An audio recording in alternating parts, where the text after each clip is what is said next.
Y obviamente les agradezco el apoyo, porque uno cuando arranca estas cosas, pues es un all around, ¿verdad? Como cualquier startup. Y tenerlos a todos ustedes aquí, pues es un gran placer. Bienvenidos al conversatorio Libertad Económica, la cura del mal de la dependencia, con el doctor Ángel Carrión Tavares como moderador y el doctor Axel Kaiser como orador principal. Mi nombre es Jorge Luis Rodríguez y soy el fundador y presidente del Instituto de Libertad Económica para Puerto Rico. Antes de comenzar, quisiera darle la bienvenida a la gobernadora Sila María Calderón. Un honor tenerla con nosotros en la mañana de hoy.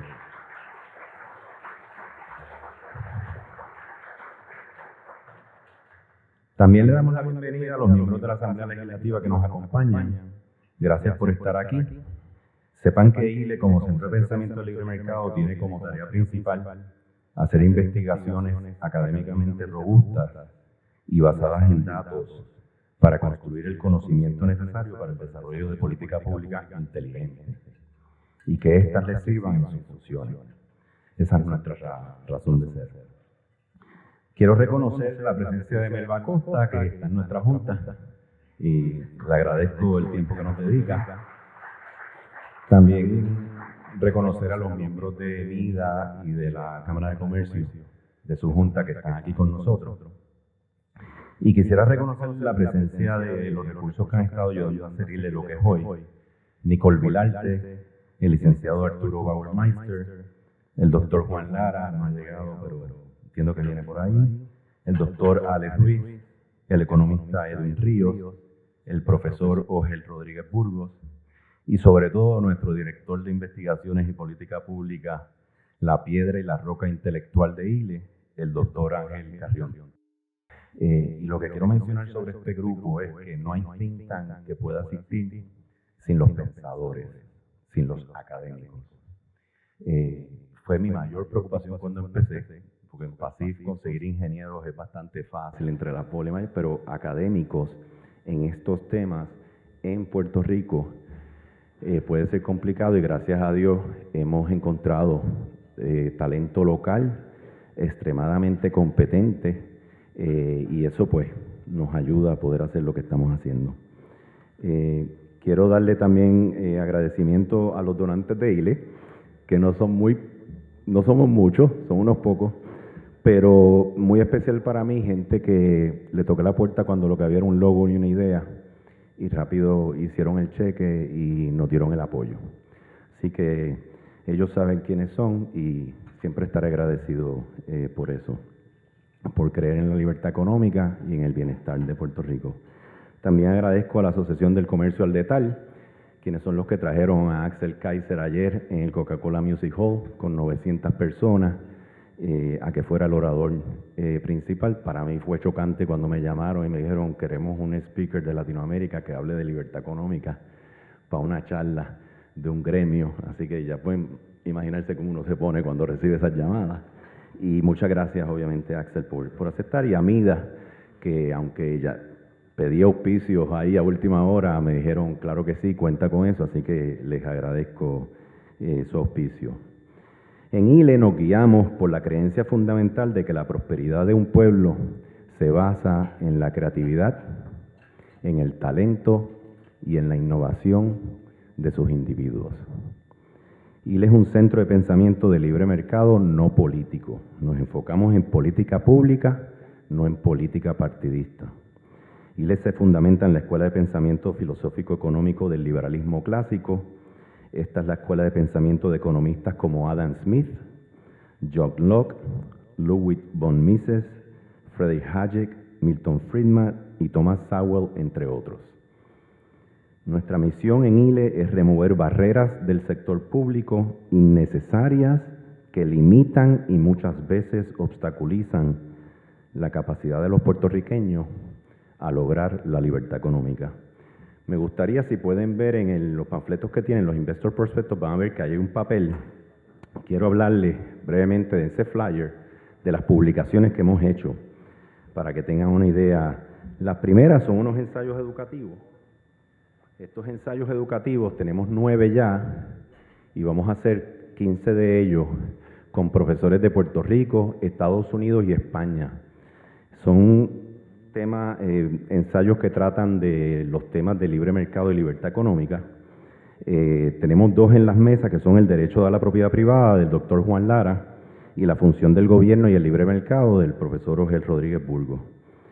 En septiembre del 2022 sacamos nuestro primer informe de política pública, Del PAN al PANS, un puente a la libertad económica para los residentes de Puerto Rico, que quizás muchos de ustedes lo han visto, es este que está aquí. En este, por primera vez se documentó que hay 246,000 personas en Puerto Rico que reciben ayuda de asistencia nutricional, de 18 a 49 años, hábiles a trabajar y sin dependiente. Tuvimos vistas en el Congreso, gracias a este informe, visitamos 16 republicanos, pues los demócratas ya estaban planchados, pero el gobierno de Puerto Rico y el Congreso de los Estados Unidos nos ha pedido que les expliquemos, se les hizo las visitas, nos pidieron unas revisiones porque saben que cambió los requisitos, se movió a 54 años, querían saber el costo, y esta semana el profesor Carrión Tavares terminó con Edwin de finalizar el informe, así que el informe sale prontamente actualizado, y de ahí pues nos pidió el Congreso que fuéramos de nuevo a hacer unas visitas con ellos para explicarles el detalle. Muy hábil, que buscan el conocimiento y los datos del centro de pensamiento y confían en ellos. Luego de eso publicamos el índice de libertad económica para Puerto Rico, que es el Economic Freedom of North America 2022. Eso salió en enero. Esa publicación, que es esta que está aquí, es del Fraser Institute. Fraser Institute es el think tank número 1 de Canadá. Ellos publican el Economic Freedom of the World, que es este que está aquí. Este informe del Economic Freedom of the World es el quinto más influyente entre grupos de reflexión económica a nivel mundial. Y es el informe número 11 de más referencias a nivel mundial. Este informe fue creado por 3 premios Nobel de Economía, incluyendo a Milton Friedman. Puerto Rico por primera vez fue incluido, y cuando lo vean, algo que me emocionó mucho cuando me enteré, pero llevan más de 15 años sacando este informe y pusieron ese puntito allá abajo. Así que básicamente pusieron a Puerto Rico en el mapa, pero no solo eso, pusieron el logo de ILE en la portada y escogieron dedicarle un capítulo completo a Puerto Rico, de la autoría del doctor Ángel Carrión Tavares, y lo hicieron coautor del informe.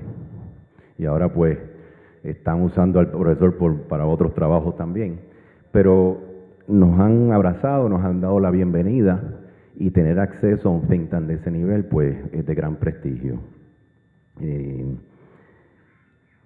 El año que viene ya terminamos los datos y se sometieron. Muy sorprendente, tenemos copias y van a ver, me imagino que ya saben todo cómo quedamos, pero muy interesante.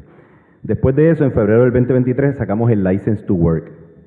License to Work es este que está aquí. Esto es un índice del Institute for Justice en Washington, D.C. sobre las licencias ocupacionales y las cargas de estas en los 50 estados. Otra vez más, Puerto Rico no estaba en la lista, ahora estamos incluidos.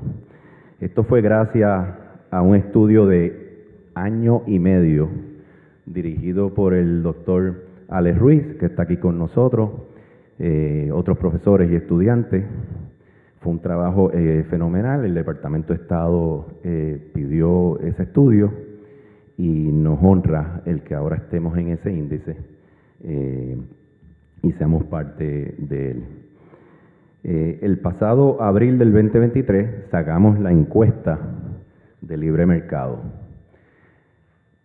Plan estratégico nos decía que para poder comenzar a trabajar en la educación y en la influencia necesitamos saber cuál es el entendimiento y la afinidad del puertorriqueño a los principios de libre mercado y libertad económica, cosa de hacerlo cada 3-4 años y ver el impacto que estamos causando. Este informe fue de la autoría de el doctor Carrión Tavares, la doctora Luz Fernández y el doctor Juan Lara. Próximos a salir, los van a ver en el flyer, está el Doing Business North America, ese es de Arizona State University. Ese es el Ease of Doing Business entre los estados. Puerto Rico no estaba. Pues ahora vamos a salir por primera vez y ya se puede imaginar dónde vamos a quedar localizados, pero ya estamos allá adentro. Ese es el estudio que mide la facilidad de hacer negocios, así que, y nos compara con los 50 estados, así que enough said, ¿verdad? Ese sale en septiembre 23, después viene el informe de política pública de licencias ocupacionales, que sale en diciembre 2023, que sale a raíz del estudio de año y medio, pues ahora estamos terminando el informe de política pública. Y este es el primer estudio que presentará, el próximo es en el año que viene a principios, ya lo tenemos casi terminado. Es el primer estudio que va a presentar todos los impuestos en Puerto Rico, estatales y municipales. En Puerto Rico no existe ni una tabla ni un documento con todos los impuestos que tenemos. El Tax Foundation, ellos tienen un mapa, nos quieren incluir, nos quieren ayudar, pero si no tenemos esa lista, no podemos. Así que ya ese trabajo, Edwin ha trabajado fuerte ahí, ese trabajo está completado y nos honra poder sacar ese informe coautor con Tax Foundation. Y como les hablé, ya sometimos todos los datos. En esa mesa hay copia de todos estos informes. Quien lo quiera lo puede coger. Quien quiera recibirlo en copia puede mandarme un email con su dirección postal y nosotros le enviamos el hard copy. Obviamente está todo en PDF en nuestra página web. Quiero agradecer a mi amiga Mari Rosado y Alex Rosado, que ya no está con nosotros, de 3A Press, que me imprimen todo eso pro bono, o sea, como no for profit, pero con mucho gusto han hecho todos los impresos de IGLE y quisiera agradecérselos. También tenemos aquí a Irving Lucas, que es el que hace el Facebook Live y toma las fotos. Ha sido una persona que me escribió, quiero ayudar, ¿cómo lo ayudo? Y también nos brinda su tiempo y talento, así que quiero agradecérselo. Hay dos iniciativas de política pública que comenzamos en el plan estratégico. La primera era licencias ocupacionales. Ambos asuntos están en el plan fiscal, en el Ease of Doing Business Reform. Licencias ocupacionales viene del presidente Obama, hay 31 estados que ya lo han hecho. Es un estudio profundo que identifica que a las personas de bajo ingreso y bajos recursos se les imposibilita poder entrar a la fuerza laboral, especialmente a estas profesiones de bajos ingresos, por los requisitos y las barreras que impone el gobierno. Puerto Rico no sabía cuántas licencias ocupacionales hay. Llegamos al Departamento de Estado, me dicen, we don't know. Gracias a ese estudio hay 129 licencias ocupacionales, sin incluir las deportivas y sin incluir la de actores y actrices, que está inhabilitada. Y se hizo una comparación de las cargas de cada una de estas con cada uno de los 50 estados. Recientemente, la senadora Rodríguez Bebe, está aquí presente con nosotros, sacó la primera ley que sale de ese estudio. Esto para mí es, hay que aprobarlo, ¿verdad? Pero esto es un gran logro. ¿Entiendes? Esta es una ley, una reforma que ya la tienen 19 estados implementada, una ley bien sencilla para revisarlas y evaluar cuál es el mérito de que existan estas leyes, estas leyes ocupacionales en las diferentes ocupaciones. Pero obviamente de gran satisfacción para nosotros que ya haya un proyecto de ley sobre uno de nuestros dos proyectos de asuntos de política pública que queremos trabajar y que esté sostenido por una investigación y un conocimiento de profesores de aquí y de mi alma mater, la Universidad de Puerto Rico. El otro proyecto es el de permisos, y sepan que se firmó la semana pasada el DEC con la YUPI, la investigación que queremos hacer sobre permisos y comparar los requisitos de permisos en Puerto Rico con los requisitos en las mejores jurisdicciones para hacer negocio en los Estados Unidos. Así que muchas reformas, pero ninguna toca en esos temas. Ese contrato ya está corriendo, ya estamos haciendo las reuniones y estamos muy entusiasmados de que se pueda hacer esa investigación y ver qué requisitos tenemos aquí que nadie pide allá y qué requisitos podemos remover. Quisiera también hablarles de la importancia para cambiar el mindset, el heart and mind de la gente. Yo creo que es una meta primordial para nosotros. Desde que comenzó está claro que tiene que construir una marca y tiene que llevar un mensaje. Le voy a dar unos datos muy interesantes para que vean lo que está sucediendo. Tenemos más de 6.700 seguidores en nuestras redes sociales, 36.000 nuevas visitas mensuales a nuestra página de web, un alcance de más de 1.2 millones de personas mensualmente en el contenido, un alcance único total acumulado de enero a julio de 4.942.996 personas, un engagement acumulado de enero a julio de este año de 403.058 personas y un total de clics generados por nuestro contenido en las redes sociales de 187.462 personas. A la vez, hemos logrado 14.5 millones de alcance con la cobertura del PANS, 10 millones de alcance con la cobertura de medios en el informe LEFNA, 10.5 millones de alcance con la cobertura del informe de License to Work, 18 millones de alcance con la cobertura del informe El Libre Mercado en Puerto Rico, 6 artículos de opinión sobre 25 entrevistas de televisión, radio y podcast y múltiples referencias en artículos noticiosos tanto en Puerto Rico como en los Estados Unidos. También hemos hecho 3 visitas al Senado y la Cámara en Puerto Rico, una visita al Congreso, Estados Unidos, y ahora estamos planificando la segunda. Como pueden ver, todos nuestros informes, todo lo que hacemos en inglés y español, que es un dolor de cabeza, pero nuestra audiencia también es el Congreso de Estados Unidos. Y tenemos que producir todo, y obviamente los think tanks de Estados Unidos y la audiencia de Estados Unidos. Así que todo lo producimos en los 2 idiomas. Hay 2 QR codes en la mesa. Un QR code es el de donativo, así que pueden darle y van a llegar a nuestra página. Nosotros, obviamente, no recibimos fondos del gobierno ni nos interesa, y nos valemos por el interés del pueblo y de los ciudadanos en querer que exista este tipo de iniciativa y esfuerzo en Puerto Rico. Así que los exhorto a que puedan participar e invertir en ILE. Por último, para las preguntas, hay un QR code. Vamos a hacer algo bastante, lo deben haber hecho antes. En ese QR code va a aparecer una app que una página que pueden hacer sus preguntas. Las preguntas las va a estar viendo el moderador, el doctor Carrión Tavares, e inclusive ustedes le pueden dar like a las preguntas y van subiendo de orden. Y entonces esas preguntas las va a estar haciendo el profesor a Axel.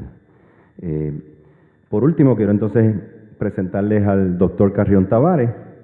Él es el moderador de hoy. Doctor Carrión Tavares es nuestro director de investigación en política pública. Él es el editor, educador y investigador multidisciplinario.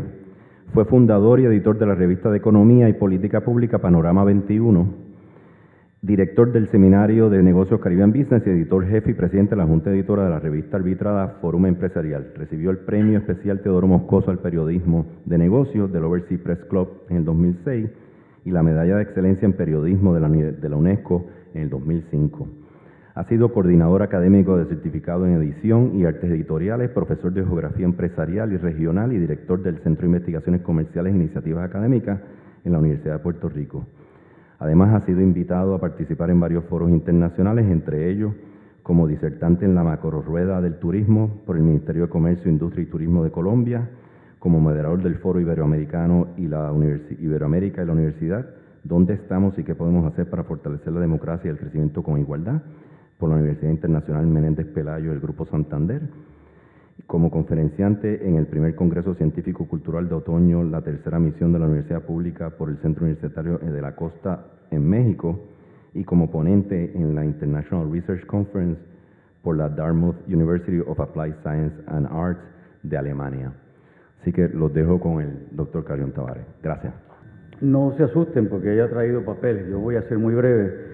Es simplemente para asegurarme de que no se me escape lo que quiero decir.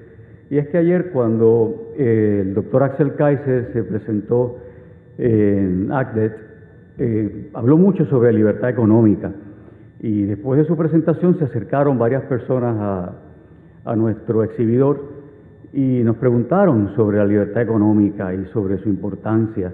Y en el transcurso de la tarde, incluso después del almuerzo, vino mucha gente y siguieron curioseando entre nuestras publicaciones y a raíz de eso, Jorge y yo por la tarde hablábamos cuando estábamos echando un vistazo al salón y más o menos organizándolo, que sería bueno hacer hacer unos comentarios, ¿no?, sobre qué es esto de libertad económica, porque es un término que incluso es que encierra, esas dos palabras como concepto encierra tanto que muchas veces pues se nos escapan, ¿no?, algunas de esas ideas que encierran. Así es que brevemente, la libertad económica es el derecho de todo ser humano a ganarse la vida honradamente, es decir, a trabajar, producir, emprender, vender, comprar e intercambiar bienes y servicios con responsabilidad, de manera voluntaria y de la forma deseada, sin que otros lo impidan y sin que el gobierno lo obstaculice o lo limite. La libertad económica es vital para el desarrollo. Numerosos estudios, y Jorge mencionó uno de ellos, está ahí encima de la mesa, el Economic Freedom of North America, han demostrado que los países con mayor libertad económica tienen mejores niveles de vida en general. Si existe libertad económica, hay más oportunidades, más rendimiento, más trabajo y hay una cosa menos, pobreza. Hay menos pobreza. ¿Por qué? Porque la vida de las personas mejora. En las jurisdicciones con un nivel alto de libertad económica, el ingreso de la salud y el bienestar de las personas es exponencialmente mayor que en las jurisdicciones con gobiernos colectivistas, centralistas, controladores o socialistas. Según datos empíricos de alto volumen recientes, los países con economías abiertas y baja intervención del Estado han crecido un 2.6%, mientras que los países con economías cerradas y de alta intervención del gobierno registran un crecimiento de negativo 1.5%. Las personas en las jurisdicciones con mayor libertad económica disfrutan de mayor estabilidad política. De hecho, el índice de democracia de la revista The Economist demuestra cómo a mayor libertad económica, mayor democracia. Y finalmente, algo sumamente importante para nosotros aquí en Puerto Rico, y es que la libertad económica propicia la autosuficiencia y la seguridad alimentaria. En otras palabras, es fundamental para superar la dependencia. Pero de libertad económica nos puede hablar mucho, y yo sé que nos hablará en breve, nuestro plato fuerte del día, el doctor, en sentido proverbial, estoy hablando, el doctor Axel Kaiser. Axel Kaiser lo vi por ahí, creo que lo estaban entrevistando, ya acaba de llegar, acaba de regresar al salón. Ese señor que está allí es académico, abogado y escritor chileno-alemán. Es presidente del directorio de la Fundación para el Progreso en Chile, tiene un doctorado en filosofía de la Universidad Heidelberg en Alemania, es director de la cátedra F.A. Hayek en la Universidad Adolfo Ibáñez de Chile y ha sido profesor visitante en la Universidad Stanford de California. Además, es columnista frecuente en periódicos como el Diario Financiero y el Mercurio de Chile, y sus opiniones han sido publicadas en numerosos medios como The Wall Street Journal, The Washington Post, Newsweek, Forbes, El Mundo de España, La Nación de Argentina, entre otros. El doctor Kaiser ha escrito varios libros que han sido éxitos de venta, como por ejemplo La Fatal Ignorancia en 2009 fue el primero, yo creo, ¿no? ¿O fue el segundo. La Miseria del Intervencionismo en 2012, La Tiranía de la Igualdad 2015, El Engaño Populista 2016, El Papa y el Capitalismo 2018, Neoinquisición 2020 y El Economista Callejero 2021. Su trabajo ha sido reconocido con diversos premios internacionales y en un estudio muy reciente de la Universidad Johns Hopkins, fue publicado el año pasado.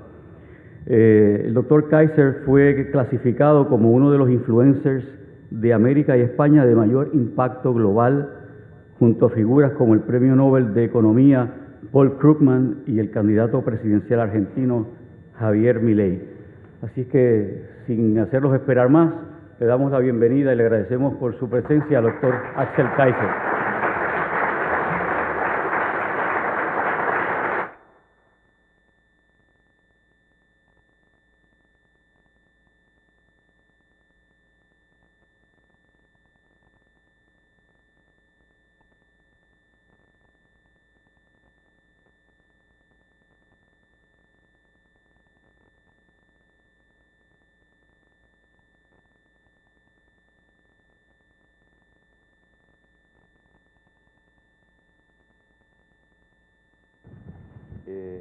En Chile. ¿Por qué?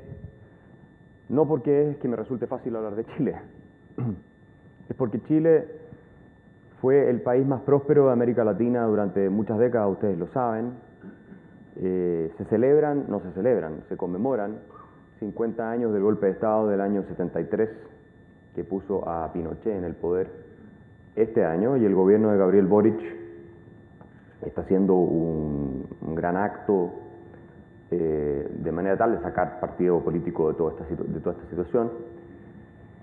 Y la verdad es que nosotros tuvimos esa intervención porque el sistema socialista de Salvador Allende en esa época, que es un héroe de la izquierda mundial, como ustedes saben, terminó generando básicamente lo que es Venezuela en su peor momento. Escasez de bienes y servicios básicos, hiperinflación, gente muriéndose de hambre, niños sin acceso a medicinas básicas. Y eso es el socialismo, eso es el comunismo, no tengo que explicárselos a ustedes, eso todos lo sabemos. Sin embargo, sigue siendo muy popular, y de hecho encuestas en Estados Unidos muestra que el socialismo es más popular que en cualquier generación anterior, entre los millennials y Gen Z. Nunca ha habido una imagen más positiva del socialismo que hoy en día en Estados Unidos. Y luego tuvimos reformas económicas. Quienes hicieron las reformas económicas, unos señores que le pusieron los Chicago Boys. Los Chicago Boys eran jóvenes que habían ido a estudiar economía a la Universidad de Chicago, con Arnold Harberger, con Milton Friedman, con Gary Becker, con personas de ese nivel, y ya en los 50 habían empezado a ir y estaban volviendo a Chile. Y cuando el régimen militar está en el poder, no sabe qué hacer, porque no sabe controlar la inflación. Los militares no tenían idea de economía, de hecho eran estatistas. Y entonces, en uno de sus viajes, Milton Friedman a Chile, a principios del 75 o 74, fue uno de esos 2 años, el 75 creo que fue, mayo, se reúne con Pinochet, ¿no? Por eso le boicotean la ceremonia de recepción del Premio Nobel de Economía después en Suecia. Y le da consejos económicos de qué es lo que tiene que hacer en términos de mejorar la economía. Una terapia de shock, que es lo que va a tener que hacer Javier Milei en Argentina si gana la presidencia también. Y pone entonces el régimen militar a los Chicago Boys de ministros de Economía, de Hacienda y todo lo demás. Y Pinochet dijo, bueno, a ver, si el socialismo no funciona, lo contrario debe funcionar. Confía en ello, se hacen estas reformas económicas, que ¿qué es lo que hacen fundamentalmente? Esto. Chile se convierte con el país de más libertad económica luego de varios años, obviamente, en América Latina. ¿Cuál fue el resultado? La pobreza cayó de un 60 a un 8%, de 60 a 8%, el ingreso per cápita se cuadruplicó, los mejores índices de desarrollo humano de toda América Latina, la mayor movilidad social de todos los países de la OCDE, según un estudio publicado en el año 2018 de la misma OCDE, considerando qué probabilidad tiene una persona nacida en el 25% más pobre llegar al 25% de mayores ingresos. La desigualdad, que a mucha gente le importa, yo creo que no es importante, pero cayó de manera muy fuerte del 90 al 2015, del índice Gini del 0.5758 al 0.4647 más o menos, y por generaciones cayó mucho más, casi a niveles de país desarrollado. Entonces, está claro lo que hay que hacer. Yo ayer vine a dar una conferencia y mostré una serie de gráficos de libertad económica que tú los conoces, tú hablaste del índice Fraser, y le pregunté a una audiencia de 800, si no 1000 personas que había ahí, ¿cuántos alguna vez habían visto esos gráficos? Ni uno solo levantó la mano. Así no se puede. Es imposible. Y mostré algunos de los gráficos de la libertad económica en Puerto Rico. Claro, se hizo recién ese trabajo. Entonces no hay nada que criticar ahí. Y mucha gente salió después de la conferencia y me dijo, no lo puedo creer. Porque resulta que comparado con el resto de los 50 estados, Puerto Rico está 51. ¿Ah? Y debiera estar 60 entre los 50 estados. Porque si uno compara la nota del último, que era Nueva York, era 4.7, si no mal recuerdo, la de Puerto Rico 2. Y algo, o sea, es la mitad. Entonces, la verdad es que no hay que seguir perdiendo el tiempo hablando de que Puerto Rico esto, que la estatalidad lo otro, no se olvídense de esa discusión. Obviamente hay que frenar. Yo creo, si yo pudiera hacer que Chile tuviera el estatus de Puerto Rico en Estados Unidos, lo haría así. O sea, tener el dólar y el pasaporte y todo, y con gente. Imagínense que estuvimos a punto de aprobar una constitución que establecía una dictadura de izquierda en Chile en septiembre del año pasado. Por suerte la rechazamos, pero establecía un régimen chavista para Chile, ¿no? Y eso es Chile, el país más supuestamente sofisticado de América Latina. Eso es Chile. Y hoy día tenemos un charlatán de presidente de la República que se queda en toboganes atrapado para niños, juegos de parque, no sé si lo vieron en las noticias, se tiró en uno de esos juegos para niños, en el sur quedó atrapado y tuvo que romperlo para poder salir. Una persona que se autodefine como marxista y que prometió, después de la primera vuelta presidencial, que iba a enterrar el neoliberalismo. Acá no se habla tanto de eso, pero en el resto de América Latina el neoliberalismo se repite una y otra vez. Acá se habla mucho de la desigualdad. Es también el estado más desigual en términos de ingresos. ¿Qué les quiero transmitir? Que aquí es simple, esta es la élite del país. Hay reformas súper claras que yo celebro esta iniciativa del Instituto de Libertad Económica porque los países necesitan este tipo de centros de estudio para elaborar diagnósticos serios y rigurosos sobre lo que está pasando. Eso sí les voy a decir una cosa. Si esto no llega a la masa, si esto solo queda en el salón donde la gente en realidad vive cómoda, que la necesidad de la mayor libertad económica no está acá, está allá afuera. Como no está acá, entonces no se hace. Está entre los 500.000 que se han ido de Puerto Rico porque aquí no hay oportunidades. Si los países no los conducen las élites y no los sacan adelante las élites, están condenados al fracaso completo o a que esas élites sean reemplazadas por un Chávez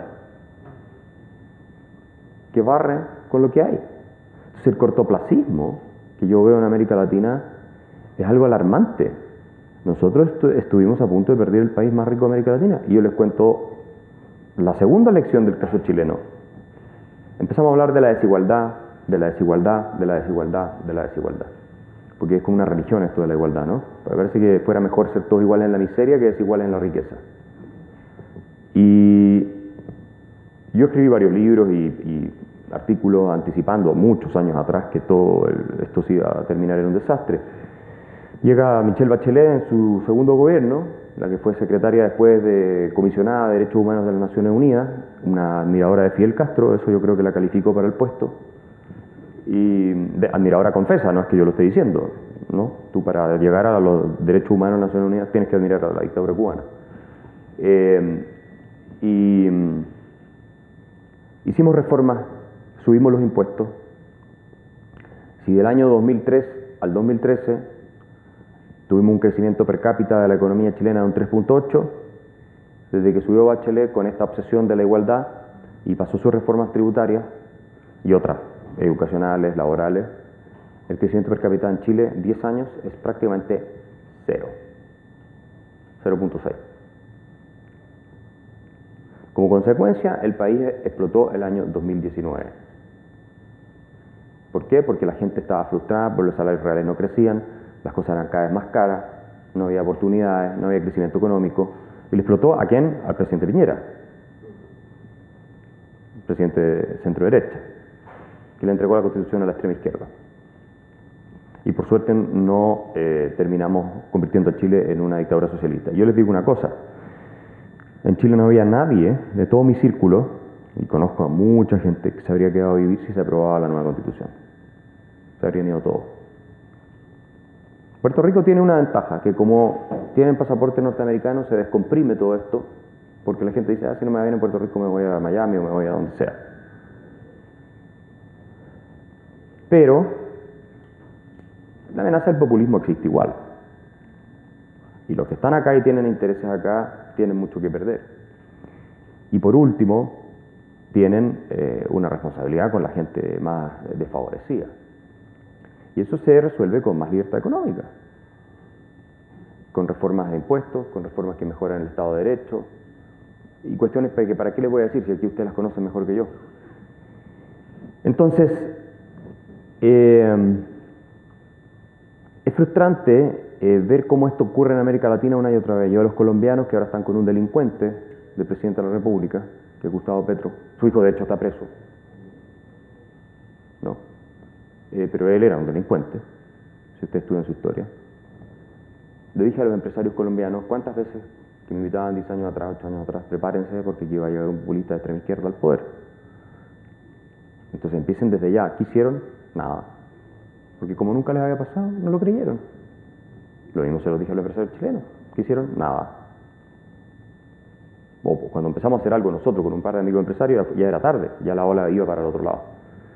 Y acá me llama mucho la atención cuando me entrevistan y me dicen que como no son un país independiente, hay varios periodistas que me han dicho esto, pero con genuina, digamos, candidez, curiosidad, no sé cómo llamarlo, entonces puede ser que esa sea la causa de que no tengan tanta libertad económica.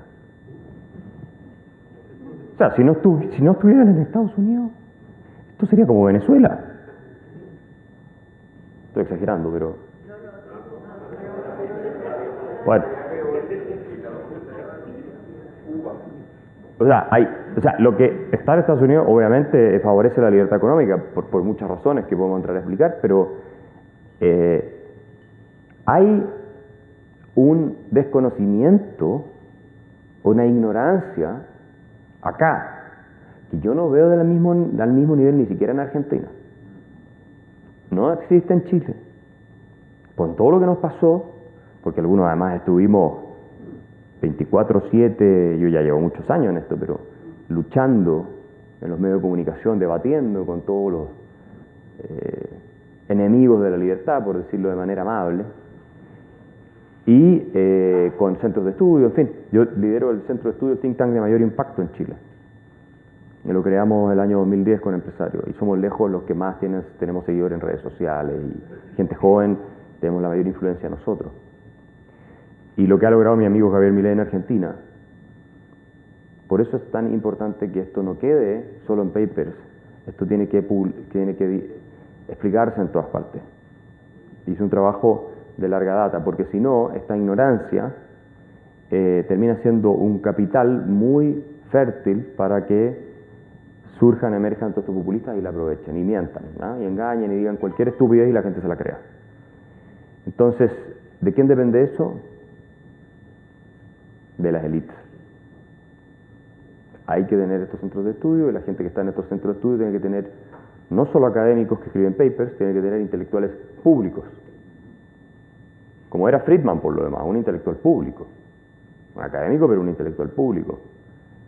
De lo contrario, esto no percola hacia abajo. Y es difícil ir persuadiendo a la ciudadanía. Entonces, hay que combatir la fatal ignorancia, pero también de las mismas élites, porque ayer me di cuenta que nadie sabía nada, ni siquiera los empresarios que estaban. Y normalmente los empresarios, bueno, son personas que están ocupadas en su día a día, en su negocio, en fin, pero no pueden descuidar en América Latina la esfera pública, ni descuidar el perfil que ellos tienen, porque si no, no se ellos posicionan desde un cierto perfil, el enemigo retrata el perfil en los medios de comunicación. Y hay un tema que es muy delicado acá en Puerto Rico, me parece a mí, y que es la nociva dependencia de los fondos del gobierno federal. No hay ni un país de América Latina que tenga algo parecido a eso. Son, por lo que he podido investigar, más de la mitad del presupuesto del gobierno, algo por ahí. Sí, 60% por ahí. Eso sí tengo que decir que es una muy mala política por parte del gobierno norteamericano, porque claro, crea una red de clientes de asistencialismo y lo crea a todo nivel, a nivel de políticos, a nivel de ciudadanos y también a nivel de distintos empresarios. Eso se va a terminar, se los digo ya. Así que empiecen a prepararse. Porque la magnitud de la crisis fiscal de Estados Unidos, a propósito de políticos irresponsables, está incubándose de manera tan clara que en algún minuto, y yo diría que más temprano que tarde, de aquí a 2 gobiernos más, probablemente van a decir: tenemos que frenar el gasto y tenemos que hacerlo en serio. Y antes de cortar Medicaid o Medicare, van a cortar Puerto Rico. Entonces, si no están preparados, tal vez sea algo gradual, no sé, o tal vez sea algo... van a pagar un costo enorme y van a sufrir mucho. O sea, y por lo menos hay que concientizar ya a la ciudadanía y a la población de eso. Y por eso es tan importante la libertad económica. Porque la libertad económica aquí lo que es pararte sobre tus propios pies y no es otra cosa que eso. Es ser capaz de pararte sobre tus propios pies y de alimentarte a ti mismo. Y no hay ninguna razón por la cual Puerto Rico no pueda ser un país avanzado. ¿Cuántos millones de habitantes hay acá? ¿3? Casi lo mismo que Uruguay. Uruguay tiene mucho más libertad económica que Puerto Rico. No me digan que porque tiene Brasil al lado y puede comerciar con Brasil, porque ustedes tienen Estados Unidos. Y Uruguay es un país que atrae un montón de inversión extranjera con políticas sensatas. Tiene problemas, sí, por supuesto, pero hay una tremenda fuga de capitales hacia Uruguay, de gente con dinero hacia Uruguay. Aquí algo se ha hecho con esta ley del 4% y todo eso, pero hay que hacer mucho más. Entonces, ¿por qué no lo hacen? Esa es la pregunta. Y la respuesta es: 1, porque están demasiado subsidiados, creo yo. 2, porque hay un desconocimiento generalizado de todo. No hay ni siquiera buenos datos sobre Puerto Rico como para buscar información. Yo estuve bien desesperado buscando en todas las bases de datos, no encontraba. Así que el trabajo que están haciendo acá es muy importante. Y 3, porque claro, esto de estar en Estados Unidos sin ser parte, pero estar al mismo tiempo, creo que a todos los hace dormir más tranquilos. A todos. Porque de alguna manera está como, bueno, si aquí la cosa se desbanda mucho, Estados Unidos nos arregla el problema. ¿No? Como pasó con la Junta Fiscal, que, bueno, ustedes niños chicos no pueden, son un desastre, vean ustedes la quiebra y la deuda, entonces nosotros le vamos a ordenar. Y algo de eso es cierto, pero de todos modos el riesgo no deja de ser, no sé hasta qué punto está asegurado ese estatus tampoco, para siempre. Espero que sí. No conozco los detalles de la política interna, pero las cosas pueden cambiar a veces de manera dramática, de forma inesperada. Lo que sí es cierto es que si quieren que sus hijos no se vayan de Puerto Rico, más allá de lo que se quedan por las empresas familiares, pero Hay mucha gente que ha hablado que tienen hijos de alto capital humano desde que llegué acá y están todos en Estados Unidos. Tampoco es el ideal que las familias se desintegren de esa forma, que miren a su país con desdén porque no hay oportunidades y poco de frustración y rabia, ¿no? Ya para ir dando paso tal vez a una conversación, es muy triste ver perderse un país. Si bien Puerto Rico tiene un 40% de pobres, por lo que puede ver un poco más, lo que encuentro increíble. 40%, 44% era lo que yo vi, la estadística que vi. O sea, estamos hablando a niveles de Argentina. Argentina, que es una catástrofe. Pero así todo, hay mucho que perder todavía acá. Lo peor que se puede pensar, no hay nada que perder.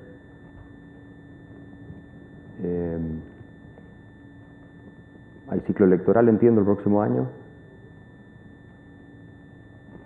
Y créanme que las fuerzas del mal, por decirlas de alguna manera, están empujando para que Puerto Rico se alinee con todo lo que es el chavismo y el eje de todos estos países republiquetas socialistas latinoamericanas. Entonces, hay que tener cuidado y si ustedes no son capaces de ofrecer bienestar y una visión de futuro para Puerto Rico, va a venir un populista que denuncia a toda la élite como los abusadores, los que se aprovechan, los que se benefician y el resto la pasa mal, y va a llegar al gobierno. Tal vez no pueda hacer todo el daño que podría hacer, pero va a hacer daño, y mucho daño. Entonces la invitación es a que hagan eso, que se preocupen. Yo he visto países colapsar prácticamente en sus posibilidades de progresar como Chile. Chile es un país perdido hoy día. No solo en términos económicos, ¿no? Hoy día es uno de los países más inseguros de Sudamérica. Nosotros tenemos secuestros, tenemos sicarios, tenemos el narco tomándose absolutamente todo. Es un país del cual la gente se está yendo por inseguridad. Eso no existía 10 años atrás. Era el país más seguro, uno de los más seguros de América Latina. Y ahora le está empezando a afectar a la élite, desde hace un par de años, porque van a los barrios más caros y te bajan con pistolas de tus autos para robarte los autos y a veces se llevan a los niños adentro. Y todavía no llegamos a lo peor, que es cuando empiezan a secuestrar a los niños a la salida de los colegios caros. Así de rápido puede ser. Así de rápido puede ser. Y nosotros no tenemos Estados Unidos como decir, ya me voy a vivir para allá, con pasaporte norteamericano. Así todos, muchos ricos ya se han ido a Miami. Es como el lugar donde todos terminan, ¿no? Pero, insisto y cierro con este punto, tiene que ver, en última instancia, con la libertad económica, porque de eso dependen las oportunidades. Que haya menos delincuencia depende de que no tengas tanta gente marginada sin nada que hacer, recibiendo subsidios del gobierno. Sí, vas a tener algo de delincuencia siempre, sobre todo por el tema del narco, pero mucha gente que se va para allá precisamente por eso. Después, que la gente no se quiera ir depende de las oportunidades económicas que tienes tú. Argentina le ha enviado al mundo una cantidad de capital humano impresionante. Los mejores se han ido, muchos. Los jóvenes, ustedes vayan a Miami, ven toda esa gente joven trabajando, por supuesto ilegal, en los restaurantes, porque con lo que ganan ahí, estudiantes de medicina, o sea, no. Con lo que ganan ahí se financian un año, 2 años de gasto en Argentina, con los dólares que se vuelven. Es para llorar, es realmente para llorar.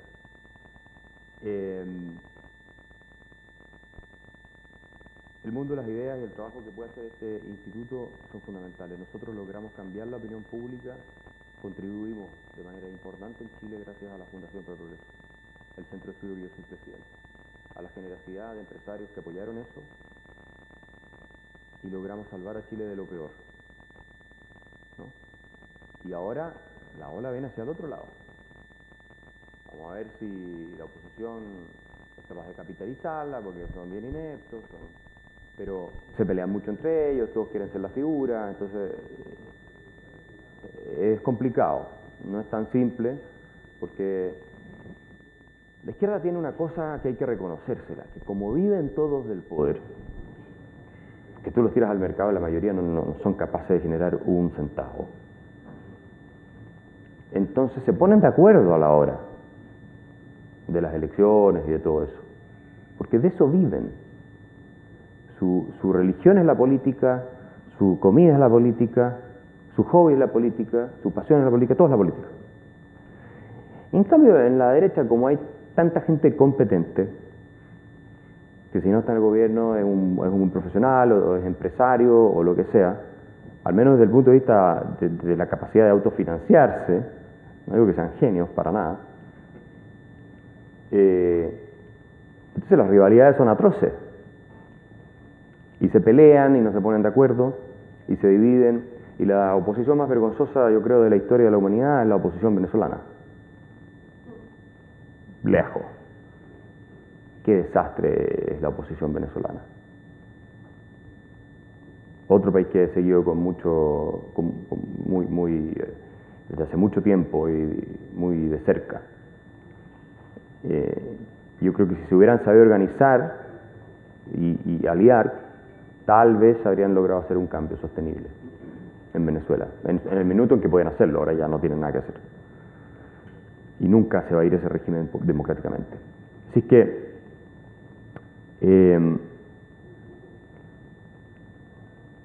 apoyen el Instituto de Libertad Económica, necesita tener un buen presupuesto de varios millones de dólares por año, para que la gente trabaje ahí tiempo completo, y no sea un hobby, ¿no? Puede ser un hobby para los directores, para los que ya tienen su carrera hecha y están ahí en el directorio, como es para mi amigo empresario, que estamos en el directorio y financia la Fundación para el Progreso y tienen empresas gigantescas de nivel global, y ellos están ahí porque están preocupados de Chile y apoyan porque no quieren que el país se termine por destrozar, pero no para la gente que trabaja adentro.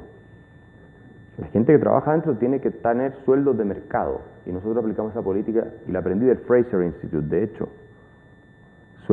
Sueldos de mercado. Tú tienes que pagar el capital humano si quieres tenerlo. ¿Quieres tener buenos académicos en el instituto? Tienes que pagar buenos sueldos, porque si no, el tipo se te va a ir a una buena universidad o se te va a ir a otro lado.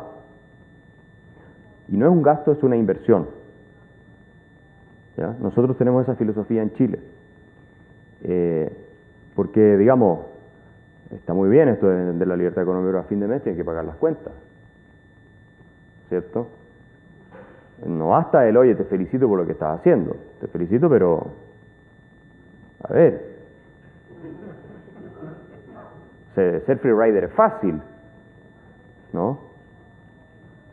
Entonces, esta organización que yo no la conocía la última vez que vine a Puerto Rico, en 2016, no existía, me imagino. Esto puede cambiar el futuro de Puerto Rico. Y juéguensela en serio. Esto es algo muy anglosajón, lo de los think tanks. Ustedes saben que Margaret Thatcher le agradece a un think tank el haber podido hacer todas las reformas en Inglaterra, que pudieron hacer ellos después, al Institute of Economic Affairs. Lo funda un empresario inglés. ¿No? Eso tiene mucha influencia. Por algo los Koch invierten tanto en esto, por algo George Soros, desde el otro lado, invierte demasiado en este tipo de cosas, cientos de millones de dólares todos los años, y con un efecto increíble, digamos, desde el punto de vista del impacto que tiene. Malísimo, pero tiene mucho efecto. Entonces, aquí está la respuesta. Eso a los empresarios que están acá, apóyenlo. Cuando uno se muere no se lleva la plata para el otro lado. Eso me ha costado explicárselo a muchos empresarios en Chile. Bueno, tiene cientos de millones de dólares, porque en Chile hay gente muy rica. Y está el último sentado como ratones así. ¿Ah? Acumulando, atesorando. El último. Es difícil. ¿Ah? Los americanos son todo lo contrario. Mi experiencia en Estados Unidos. Y fui a Stanford una vez, cuando estaba en Stanford, entonces di una charla a la reunión de la Sociedad Montpellier, que fue en Stanford. Y llegó un americano y me ofreció dinero. Para Chile. Para Chile. Y no era poco. Y nos llegó el cheque a Chile y nos llegó el dinero a Chile. Después estuve en una cena de PragerU, no sé si ubican ustedes PragerU.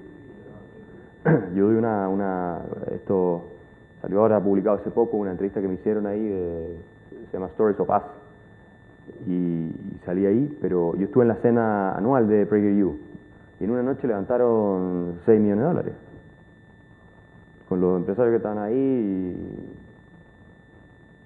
y en América Latina hay gente muy rica y no levantas ni para pagar un café decente. Entonces, se los digo porque uno de mis roles ha sido el fundraising.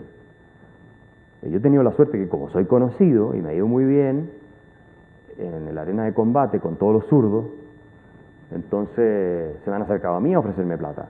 Pero claro, cuando yo tengo una institución con 20 personas, oficinas en distintas ciudades, ya empezó a necesitar más apoyo. Y yo no vivo de eso, vivo solo de eso. O sea, podría no vivir, podría no tenerlo, digamos. Pero hay una responsabilidad con cientos de miles de personas que ya te siguen, que están con tus contenidos. ¿Y saben lo que conmueve más? Es la gente de esfuerzo, la gente humilde, que te dice, gracias al trabajo de usted, yo ya no soy una persona envidiosa con los que tienen más, yo entendí, y le digo, son decenas de miles de personas. Ustedes me abrieron los ojos, me mostraron otra visión. Tenemos testimonios, miles de testimonios, cuando se hace el trabajo bien. Eso es lo que más conmueve y es lo que a uno lo motiva. Pero, insisto, sin apoyo financiero no se puede. Escenas han existido en todas las épocas, lo único que en esta son harto más ricos y harto más finos. Si hubiera sido por los Medici, digamos, Florencia no existiría. ¿Ya? ¿Dónde están los Medici de Puerto Rico? Esa es la gran pregunta. Aparte, todo en interés personal, no es como que aquí va a estar Brunelleschi haciendo un palacio, no. Esto al final es un buen negocio, ojo. Los empresarios chilenos se moraron tanto que perdieron miles de millones de dólares. Ahora sí, para terminar, esa es una táctica que uno usa para que la gente... en realidad es para quitarle tiempo al adversario cuando está discutiendo. No, ahora termino, y sigue. Y después, no, ahora sí termino, este es el último punto, y sigue, así no lo deja hablar. En Chile, nosotros tenemos un sistema de fondos de pensiones privados, que son las AFP, donde tú ahorras el 10% de tu ingreso todos los meses. Nosotros inventamos eso en Chile. Y en lugar de tener un sistema de reparto, que está quebrado en todos lados, donde tú pagas un impuesto, un payroll tax o lo que sea, y va a Social Security y después se le da a los jubilados, después cuando tú sales no hay nada de plata, porque depende que entre más gente al sistema. Bueno, nosotros tenemos un sistema de capitalización individual, en que 10% de tu ingreso se ahorra forzosamente en cuentas administradas por empresas privadas. Y tenemos 200.000 millones de dólares ahorrados ahí. Es el país que en proporción al producto más tiene ahorrado como parte de su sistema de pensiones. Bueno, la izquierda, por supuesto, quería robarse toda esa plata. Y empezaron con una campaña en contra de la AFP hace 15 años. Y yo fui invitado por la Asociación de Directores de la AFP, me acuerdo, donde estaban todos, en un Sheraton en una ciudad de la costa que se llama Viña del Mar. Y les dije, acá viene una ola para destrozarlos a ustedes, antes de que fuera una cosa masiva. Preocúpense de informar a la gente porque el sistema es bueno, porque funciona, etcétera, etcétera. ¿Qué hicieron? Nada. Después tenías 1 millón de personas marchando en las calles para el fin de las AFP. 1 millón. Y ustedes saben que Cuando vino la pandemia, se permitió que la gente retirara parte de sus ahorros. Recién ahí, la gente se enteró de que la plata que estaban ahorrando todos los meses de su cuenta era de ellos. Ellos pensaban que la plata era o del Estado o de los dueños de las AFP. Ese era el nivel de ignorancia. Y hoy día todos quieren que les toque sus AFP. ¿De quién es la responsabilidad?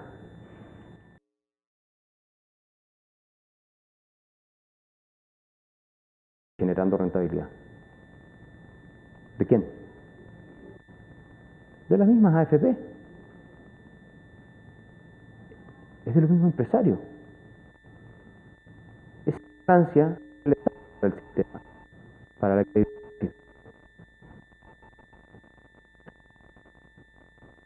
y no era tan difícil hacerlo.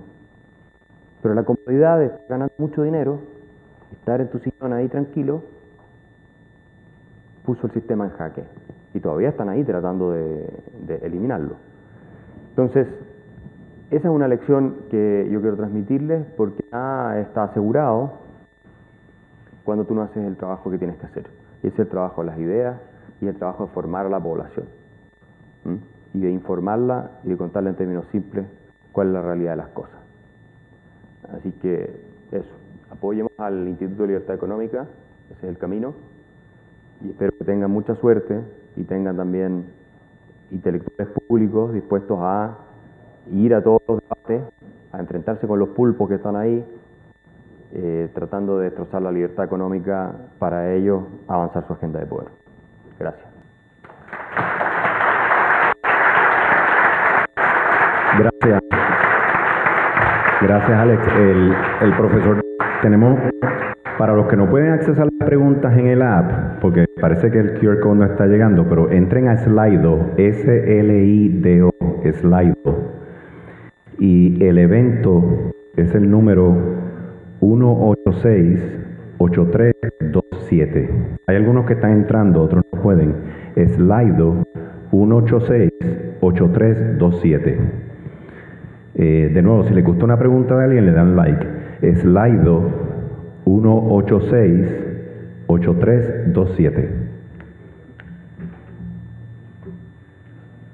Bueno, ¿me escuchan, verdad?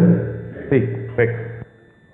Yo tenía unos puntos de conversación con Axel, pero es que ya han llegado tantas preguntas que yo puedo conversar con él en cualquier momento, pero quiero darle la oportunidad a quienes ya transmitido sus preguntas a que escuchen respuestas. Así es que la primera ¿es posible ser socialmente conservador, republicano y económicamente socialista demócrata? Es posible ser cualquier cosa, digo. Hoy en día depende cómo tú te sientas, ¿no? O sea...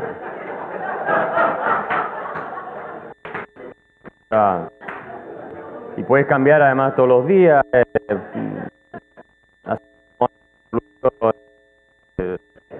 La orientación política fluida, me imagino.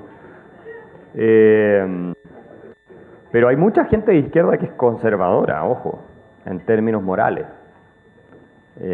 No es necesariamente progresista como lo entendemos en el mundo actual de esta deconstrucción general de todos los parámetros de normalidad que ya llegan a niveles delirantes, a mi modo de ver.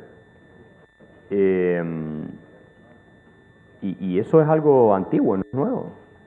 Muchos marxistas clásicos eran bien conservadores en los temas morales.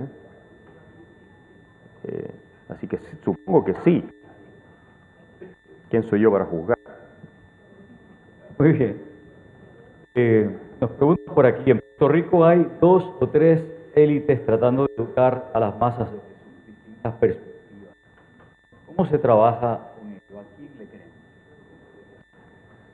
Hay que creerle a los que no te están convenciendo de que no puedes salir adelante por ti mismo y que necesitas a ellos para salir adelante. Digo, no hay que creerle a esos, a los que te dicen que no puedes salir adelante.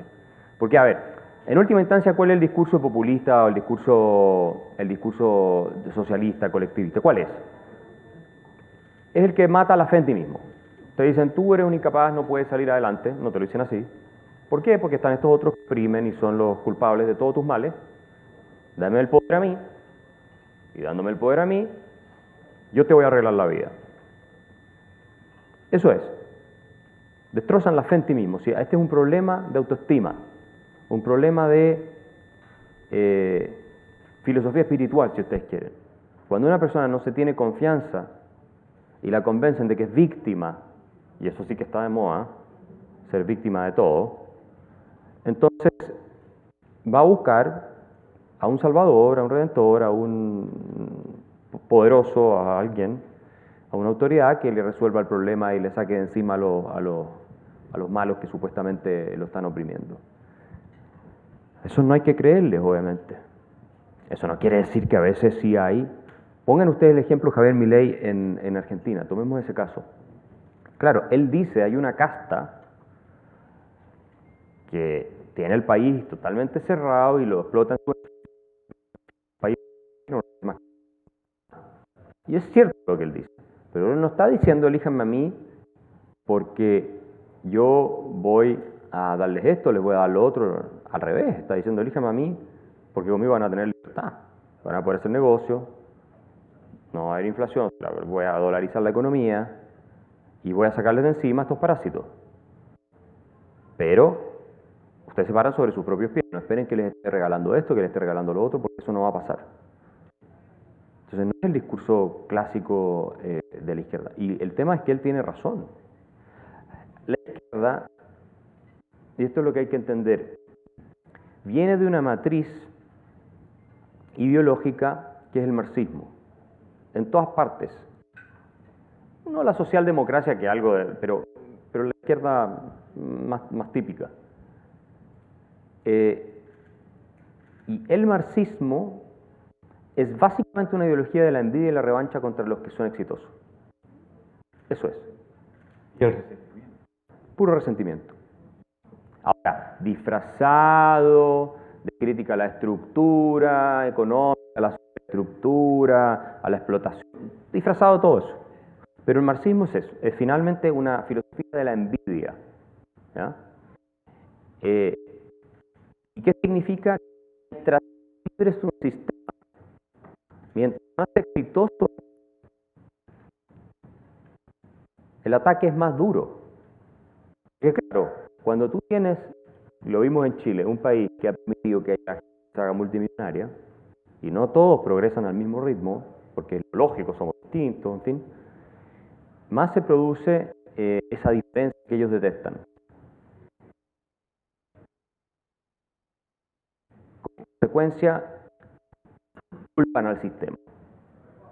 ¿Sí?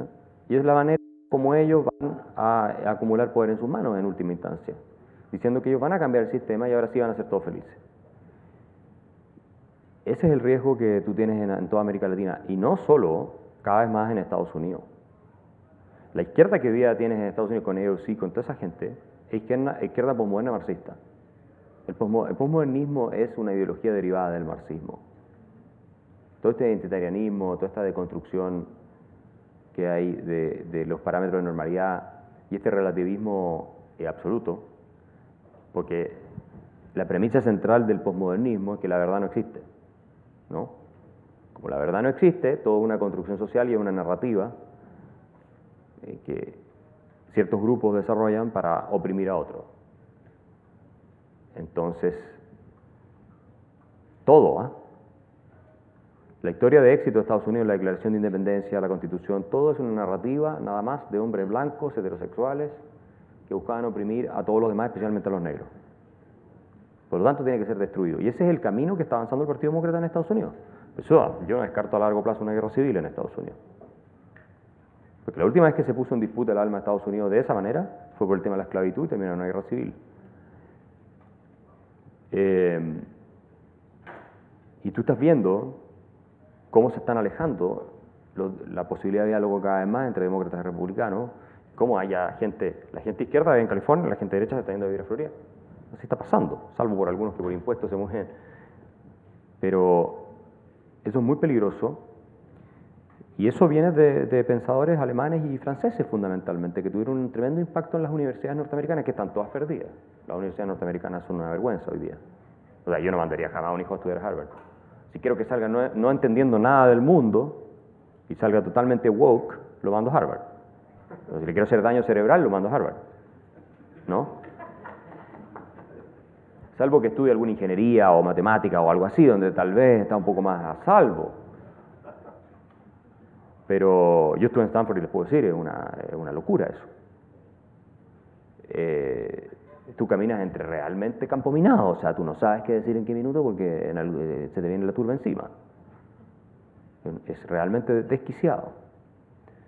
Y como te digo, eso deriva de todas estas ideologías. Yo escribí un libro sobre el tema que son el famoso postmodernismo. Yo podría entrar a explicar en detalle lo de Foucault, Derrida, de todos estos pensadores, pero no hay tiempo. Pero de ahí viene la idea de que mañana me puedo declarar mujer, después me puedo declarar conejo. Ayer me explicaban que hay acá un caso de una niña que va a un colegio particular pagado en Puerto Rico que se cree conejo, y entonces va disfrazada de conejo al colegio, y entonces los profesores tienen que aceptar que ella vaya y se sienta conejo. Y no sé en qué están los padres, me imagino dándole zanahorias, pero... O sea, a ese nivel de desquiciamiento estamos llegando, sin considerar todo el movimiento por legitimar la pedofilia, que partió de nuevo, que no es nada original. En los 60, 70, toda la izquierda en Europa promovió la legalización y la legitimización de la pedofilia, es decir, que los adultos pueden tener sexo con niños de cualquier edad, hasta de 2 años, de 3 años. Y eso está avanzando mucho también en Estados Unidos, de parte de la izquierda. Ahora las llaman a los pedófilos, ¿viste que le cambian los nombres a todos? Esto es muy orwelliano. A minor attracted person. Ya no se dicen pedófilo, no, minor attracted person, para normalizarlo. Porque claro, si toda una construcción social, una narrativa de dominación de unos grupos sobre otros, entonces, ¿por qué la idea de que los adultos no deben tener sexo con niños no puede ser aceptada si termina siendo nada más que una narrativa, una construcción para oprimir a las personas que son minor attracted person? Simple, porque la verdad no existe. No hay nada objetivo. Esto llega a ridículo, a tal nivel de absurdo, que se publican papers diciendo que la física también es una construcción social. Esto no es broma lo que estoy diciendo yo, que las matemáticas son racistas. A ese nivel estamos en Estados Unidos con la izquierda. Y ese charlatán de Gavin Newsom, que podría terminar siendo candidato al Partido Demócrata, es uno de los principales promotores de toda esta basura. Entonces, ¿cómo no vamos a reaccionar? Y yo les diría que eso es peor como amenaza que todo el tema de la libertad económica. ¿Ah? Pero que hay que preocuparse de la libertad económica, porque si no, es peor. Se suma. Aquí llega una pregunta que evoca un recuerdo de hace unos años, bueno, ya bastante atrás, un profesor universitario en la UPR en Río Piedras fue enviado a uno de los países del bloque soviético a recibir unos entrenamientos, y él, socialista, me comentaba que yo lo cuestionaba sobre, bueno, ¿cuál es el plan para ustedes acceder al poder? Hacer el castillo, como le llamaban. Y él me decía, nosotros no necesitamos los votos, no necesitamos los recursos, porque la estrategia es sencilla. Nos vamos a quedar con los medios de comunicación, con algunas de las instituciones principales. Y una de las preguntas que llegó es precisamente cómo se llega a las masas con este mensaje. Cuando, de acuerdo a la persona que hace la pregunta, los medios de comunicación en Puerto Rico están, llenos de periodistas con su propia agenda colectivista, socialista, etc. Sí, hay formas de llegar. Nosotros lo hemos hecho. A ver, primero, muchos de estos medios también les interesa tener gente invitada, que no sea siempre los que piensan igual, y a mí me invitan. y vas y debates con ellos, y si estás bien preparado los vas a destrozar y los vas a dejar en evidencia frente a su público y al público que no lo sigue. Y eso es lo más efectivo. Tú tienes que tener buenos polemistas de tu lado. Lo que hizo a Milei fue eso. Lo que me hizo a mí en Chile fue eso. Tienes que ser capaz de ir. Freedom is not free. Y asumir el costo de estar ahí luchando con esas personas. Eso es lo uno. Lo otro es que hoy las redes sociales tienen un impacto muy superior al de muchos medios. TikTok. O sea, acá hay que abrirle canal de TikTok a esto, ¿eh? No, fuera de broma. Nosotros en la Fundación para el Progreso tenemos canal de TikTok con cientos de miles de vistas, algunas veces millones, de gente joven. O sea, porque tú das una charla de libertad económica, por ejemplo, y muestras, y esto es lo que pasa con Puerto Rico, y la cuestión, y sacas esos 30 segundos, y eso te lo ven cientos de miles de personas. Ojo, de Instagram, la misma historia. Esos dos son fundamentales. Y yo tengo ya mucho más influencia casi que cualquier profesor universitario en Chile, no que cualquiera, hay algunos que tienen mucha influencia, pero porque soy también un fenómeno de redes sociales. Tengo videos en YouTube con más de 1 millón de reproducciones, con millones de reproducciones. Y eso ayuda mucho a formar una contranarrativa, que es donde hay un espacio de todavía de libertad, porque claro, si tú quieres entrar a la universidad donde está tomada por los profesores, o a las escuelas, que también están tomadas, pero ahí hay que preocuparse, ¿no?, de qué le están enseñando a sus hijos en los colegios en los que estés, porque hoy día son los colegios privados también, los que están plagados de profesores con ideas parasíticas, ¿no? Y los padres de repente, oye, me salió socialista, se enteran 15 años después. Claro, no están preocupados de eso, si lo más importante es lo que va a tener tu hijo en la cabeza. Así como te preocupas de alimentarlo relativamente bien, su cerebro tiene que también estar alimentado relativamente bien. Así que yo te diría que eso es fundamental, pero necesitas figuras públicas que salgan a dar la pelea de las ideas y que estén en distintos lados. Y tienes que hablar a todos los niveles, ¿eh? Tanto en los papers, pero tiene que estar en los medios de comunicación, tiene que estar en las redes sociales, es muy importante. Nos dicen, o nos preguntan, comentario inicial, dice, grupos socialistas, grupos populistas utilizan o manipulan las emociones para promover sus agendas, por lo que es más difícil educar con datos o a escala o a nivel racional. ¿Cuál es la estrategia para? Lo que pasa es que tú tienes que quitarle el monopolio de la moral a la izquierda o a la gente que es enemiga de la libertad. No puede ser que ellos hablen como que son los que están preocupados por los pobres, por la gente que sufre. Yo jamás se los permití. Milei tampoco, por lo demás. Y yo les decía en muchos debates, pero si ustedes son tremendamente crueles, es casi inhumano lo que tú estás diciendo. Porque date cuenta que subiendo el impuesto a los ricos, lo que tú estás haciendo es dejando desempleada a la gente que más necesita. Así hay que formularlo. No, lo que pasa es que si tú subes el impuesto, entonces el producto va a tener un impacto de 5% y va a pasar tal cosa.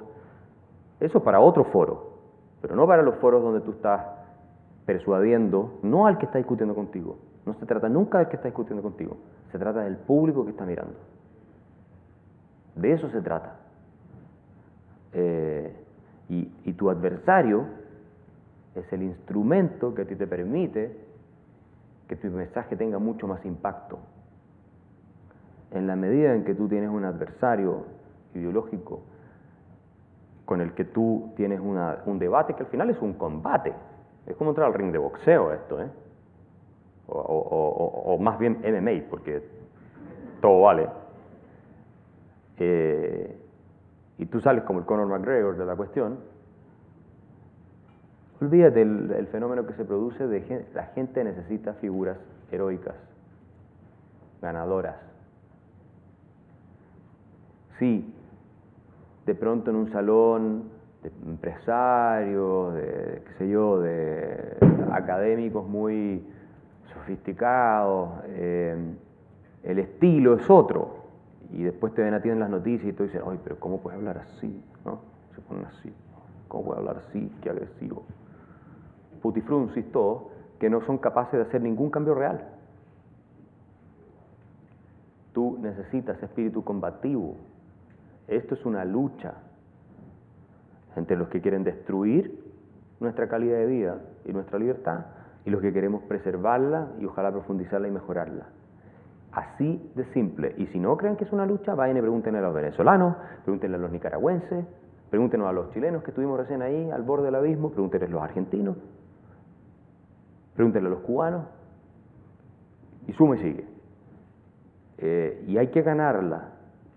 Y nosotros tenemos mejores argumentos, mucho mejores, y tenemos la razón. Y ¿sabes qué? Tenemos la superioridad moral frente a ellos. Ellos visten, igual que todos los comunistas siempre han hecho eso, ¿no? Todos los derivados, además del comunismo. Siempre se han revestido de humanitarismo. Por eso el comunismo suena bien cuando lo comparas con el nazismo. De moralidad.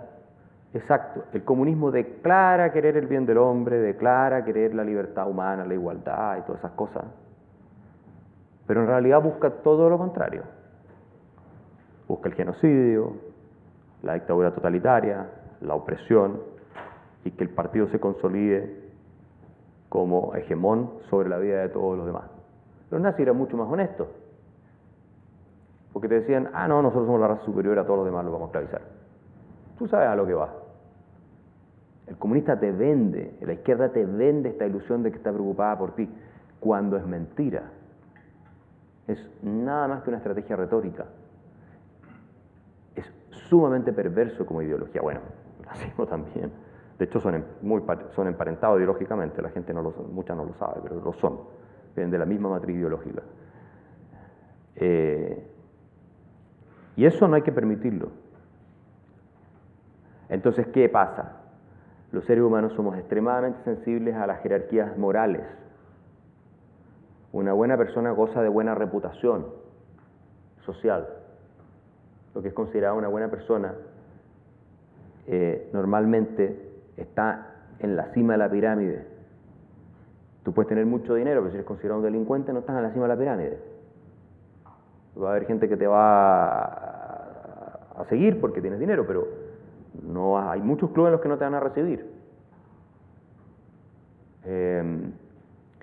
¿Por qué? Porque te consideran malo, mala persona, cuando dices cuestiones políticamente incorrectas, que lamentablemente estamos en esa cultura de la cancelación hoy en día. De ahí viene este victimismo que se exacerba y explota con fines de beneficio propio y que es puro narcisismo, nada más.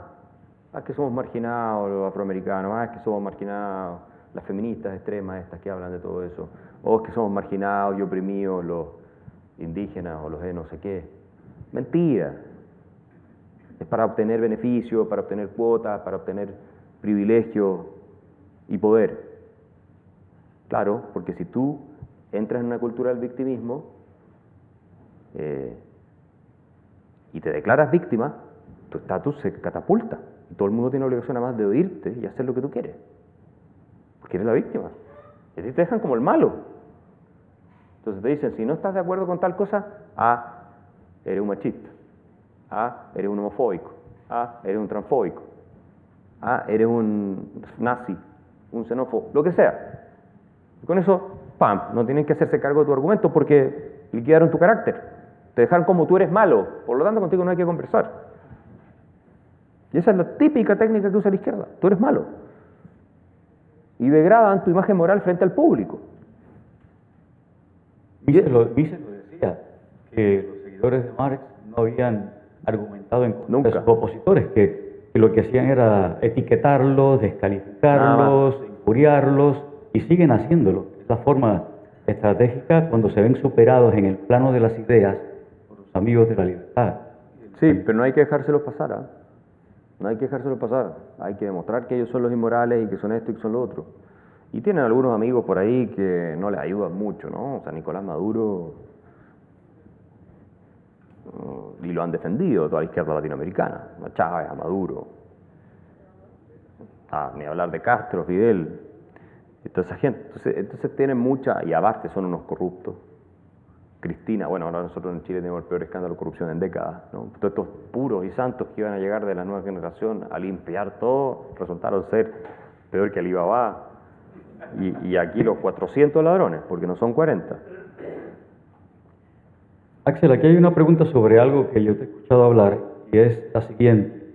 ¿Por qué usted piensa que la desigualdad no es importante? Porque la desigualdad es un problema, desde el punto de vista de la discusión, solo en la medida en que tú crees que está mal que otro tenga más. La pobreza es una cosa, usted me dice, no, es que la pobreza, eso es distinto. Que a nadie le falte es una cosa, pero la desigualdad es una obsesión finalmente con los ricos, y es pura envidia. Si tú me dices que no puede ser que haya gente que va a buenas escuelas y gente que va a muy malas escuelas o que no tiene acceso a la educación, y que el problema es que haya gente que va a la escuela y otra que no, entonces claramente tú estás en favor de que haya igualdad desde el punto de vista de que, por ejemplo, todo el mundo vaya a una mala escuela o nadie vaya a ninguna escuela. Porque esa situación es mucho más igualitaria que una donde la mitad de la población va a la escuela y la otra mitad no. La igualdad nunca es un fin en sí mismo, la igualdad material. Eso es lo que nos trataron de hacer creer los marxistas, que confundieron el concepto de igualdad con libertad, que son cosas diferentes. Para mí todo el discurso igualitario es pura envidia. Ahora sí entiendo que haya frustración cuando tienes un país en que las élites han capturado el aparato público, no capturado, se han coludido con el aparato público y hacen imposible surgir a los demás. Pero ahí la frustración no tiene que ser con el empresario que le fue bien porque hizo buenos negocios y en fin, es creativo y se compró el Ferrari, ¿ah? El que no me regalaron ayer cuando hice la conferencia y que lo tenían ahí. Sí, me frustré. Pero si no es así, el problema es que el ser humano es envidioso. Es envidioso. Nos afecta mucho, esto lo dice Mises en la mentalidad anticapitalista, que a otro le vaya mejor. En nuestro punto de referencia, por eso el capitalismo incuba hasta cierto punto estas reacciones, porque en una sociedad feudal no hay movilidad social. Es cero. Entonces no hay frustración. ¿Por qué? Porque el orden natural de las cosas es que el que nació duque es duque, el príncipe es príncipe, tú eres campesino y tu hijo va a ser campesino, tu nieto va a ser campesino y tu rol está clarísimo. Pero en una sociedad de libre mercado, cuando esas jerarquías predeterminadas desaparecen, el éxito depende de lo que tú eres capaz de producir, de tus méritos. Y por lo tanto el fracaso no depende de un orden natural. Digo, ni una esposa le va a decir, este ejemplo lo pone Mises, ni una esposa le va a decir a su marido, oye, qué fracasado eres que no eres duque, si eres campesino. No tiene nada que hacer al respecto, es como decir, no sé, ¿por qué no mides 2 metros? No. Pero claro, en una sociedad de economía abierta, donde están todos emergiendo, de pronto a tu cuñado le fue mucho mejor. Y llega en un Mercedes nuevo. Y encima de esos que suenan para que tú te des cuenta.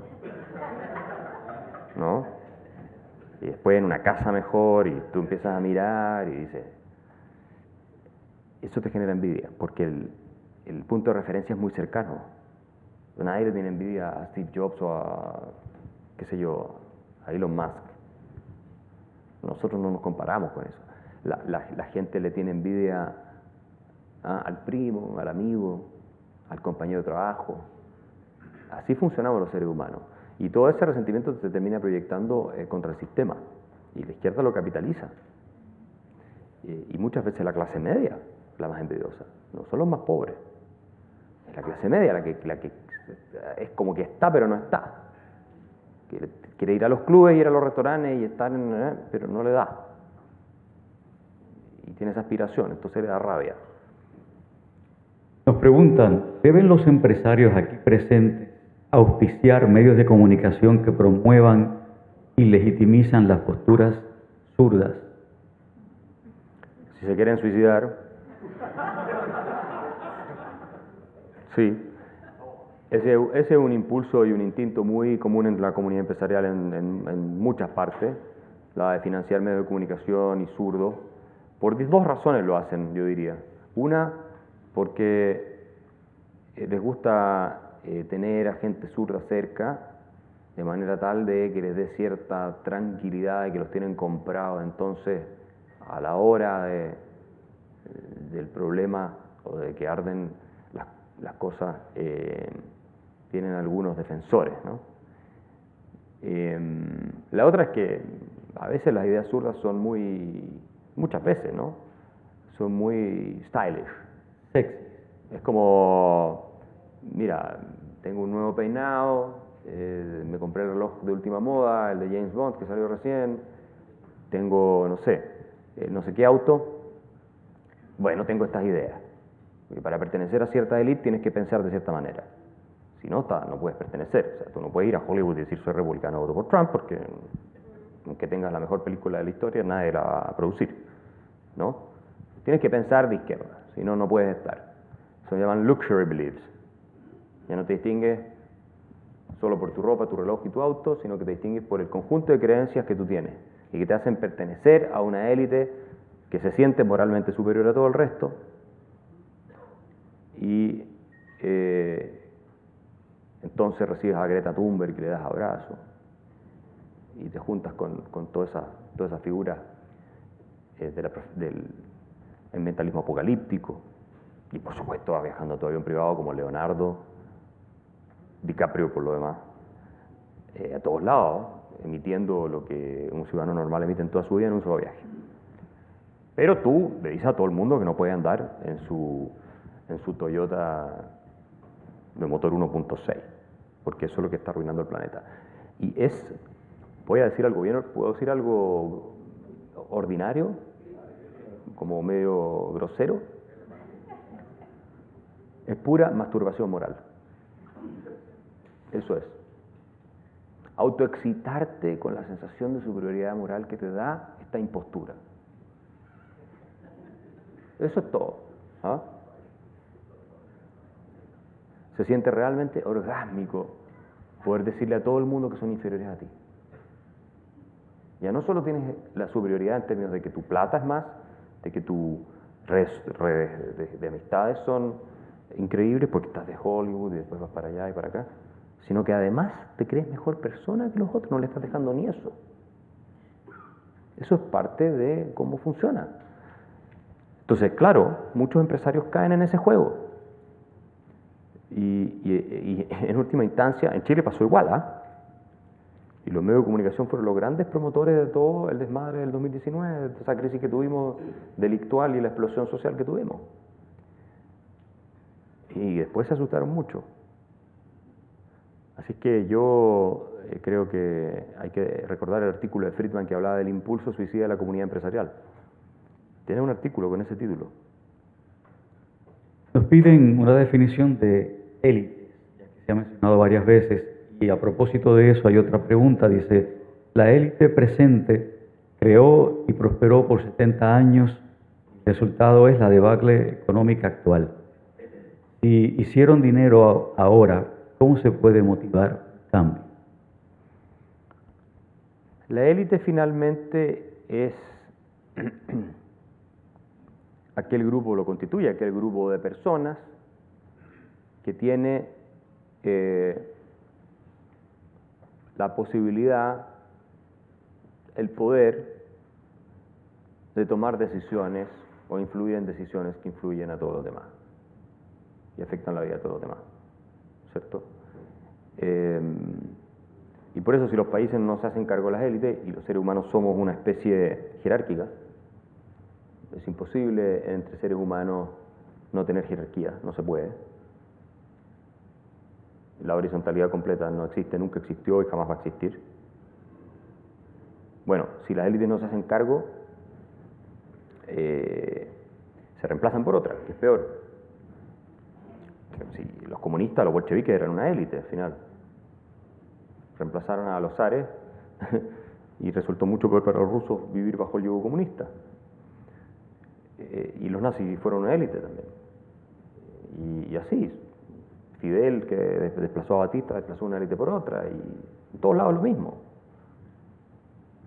No queda acéfalo el tema, sí queda una élite. Incluso después de una guerra civil se consolida una élite, la que ganó la guerra civil, que puede durar mucho tiempo. Y respecto de ganar dinero, no necesariamente eso, tiende a adormecer a la gente el dinero, le tiende a hacer muy mal, a debilitar el espíritu. Pero no es inevitable. Yo creo que son niveles de conciencia. Preguntan, en Puerto Rico venden la idea de que Puerto Rico es el intermediario indispensable para hacer negocio entre Estados Unidos y Latinoamérica. ¿Cree usted que Puerto Rico realmente lo es o es una fantasía? Puerto Rico sería la isla de la fantasía, yo digo. Probablemente acá hay una fantasía colectiva y se puede imaginar así como que fuera indispensable. No, Puerto Rico no es indispensable. No es indispensable. Podría hacerse muy atractivo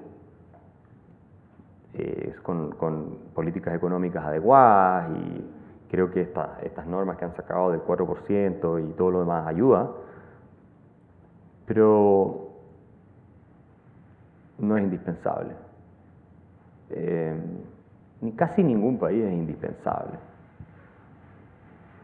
Hay productores de materias primas, China produce las tierras raras y ahí es difícil encontrar en otro lado, pero desde el punto de vista,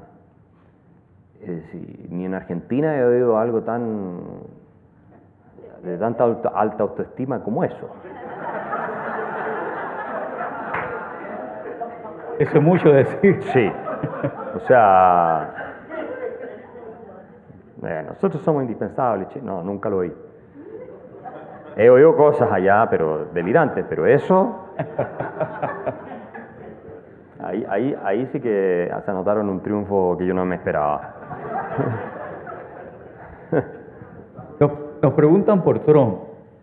Preguntan qué opinión le merece Trump y si su presencia en el espectro político estadounidense no afecta de alguna forma su pensamiento o relacionado con la derecha. Sí, lo que ocurre, Trump fue una reacción entendible, comprensible a un determinado contexto, muy cargado de toda esta cultura woke, corrección política y de un proceso, yo diría, de falta de progreso en muchas partes en Estados Unidos, pero que refleja la división cada vez más marcada que se está dando, ¿no? Porque si uno ve la votación de Trump, era todo Estados Unidos menos las costas, básicamente, y los demócratas están en las costas. Entonces, acá hay una división que es entre las élites urbanas y la gente que vive en las urbes, la población urbana, y eso no solo se está dando en Estados Unidos, se está dando en todo el mundo, y el resto. Y las élites urbanas viven completamente encerradas en sus burbujas de creencias y de hábitos, y no se les ocurre pensar que existe algo más allá que lo que ellos conocen y lo que ven todos los días, que tampoco salen de ahí. O sea, claro, yo hablaba con gente, me acuerdo antes que Trump, porque yo predije que Trump iba a ganar la elección cuando todo el mundo decía que no iba a ganar, y hablaba con un amigo, un conocido que vive ahí en Manhattan. Yo no conozco a nadie que vote por Trump, me decía. Eso es como, no sé, ir al Comité Central del Partido Comunista Chino y preguntarle por quién van a votar. Están tan aislados de la realidad. Y Trump fue una reacción en contra de parte de los deplorables, porque así los llamó Hillary Clinton, que eso es lo que piensan del resto. Si esa es la verdad, son de un desprecio. La izquierda solía ser la representante de la clase proletaria, reclamaba eso, conectar con el trabajador, el working man, todo eso. Hoy día es representante de las superélites, y la derecha ha pasado a ser la representante de los grupos populares. Lo estás viendo en Francia, lo estás viendo en Alemania, lo estás viendo en Inglaterra con el Brexit, lo viste, y lo estás viendo con Trump y todo ese mundo. Ahora, Trump en particular me parece que es un fenómeno, en última instancia, poco sano para la continuidad y el futuro del Partido Republicano y la causa de la libertad como filosofía. Yo prefiero mil veces más a Ron DeSantis. O sea, yo sí soy un seguidor de Ron DeSantis. Ahora, no me equivoco. Entre Trump y Biden voto por Trump. Yo no me equivocaría en eso. Porque seguir con esta gente que quiere destruir Estados Unidos, ese es el objetivo. Esta ideología que ellos encarnan, bueno, Biden tal vez no está muy consciente de lo que voy a decir, pero la gente que lo rodea y que encarna el Partido Demócrata hoy día, hay que entenderla. No todo el Partido Demócrata, pero un sector importante, es la destrucción de la civilización occidental. Esto suena súper exagerado, pero no lo es. Son ellos los que plantean que hay que cambiar el himno nacional, son ellos los que plantean que hay que eliminar el Electoral College, son ellos los que plantean que hay que tupac the Supreme Court, que no es la primera vez, son ellos los que plantean que hay que ponerse de rodillas cuando se canta el himno de Estados Unidos, son ellos los que plantean que Estados Unidos es un país de puro pecado y de un origen racista y que sigue siendo sistémicamente racista, lo cual es una estupidez. El racismo sistémico está en las universidades que, por ejemplo, no dejan a los asiáticos americanos y a los blancos entrar con mucho más puntaje que los latinos y los negros. Eso es racismo sistémico. Que por lo demás ahora la Corte Suprema volteó eso en Estados Unidos. Pero ellos están avanzando en un camino de construcción y destrucción de los fundamentos de Estados Unidos, que es fundamentalmente la idea de igual dignidad de todos los seres humanos, porque esto es muy importante lo que les voy a decir. Estados Unidos se funda sobre un mito, Estados Unidos es una idea, fundamentalmente. Y esa idea es la de que all men are created equal. ¿Ok? ¿Qué significa eso? Que todos los seres humanos somos iguales en dignidad. En tanto pertenecientes a la especie humana somos iguales en dignidad. Ahora, en nada más. Solo en dignidad y por lo tanto se nos tienen que aplicar las mismas reglas. Equality before the law. Por eso la esclavitud era incompatible desde el principio con la Declaración de Independencia de Estados Unidos. Y Thomas Jefferson lo sabía. Ellos lo sabían y tuvieron esa discusión. Y Franklin dijo, no lo pongas esto en la Declaración de Independencia porque vamos a empezar una guerra nosotros, tenemos que liberarnos del Imperio Británico, no es el momento. ¿Ya? Pero lo que plantea esta idea de igualdad moral, que la izquierda está destruyendo, es que al mismo tiempo somos todos individuos con conciencia individual y por lo tanto propia. Y yo reconozco en ti un igual en el sentido en que te juzgo por el contenido de tu carácter y te considero responsable por tus actos. ¿Ya? No te juzgo por el color de tu piel. No te juzgo por los genitales que tú tienes. No te juzgo por tu orientación sexual. No te juzgo por ninguna de esas cosas que hoy día constituyen el marco de referencia absoluto para la izquierda. Hombre blanco heterosexual no puedes hablar. Porque eres parte de un grupo, y esto es muy nazi, eres parte de un grupo, este es el colectivismo y el identitarianismo nazi, es exactamente lo mismo, o comunista, porque también eran identitarios.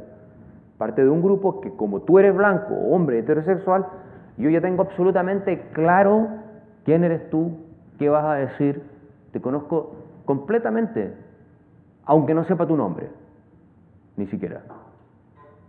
Y eres un opresor. Ahora, ¿cómo sales de esa categoría haciendo exhibición pública de tu pecado original, que es el haber salido blanco y todo lo demás?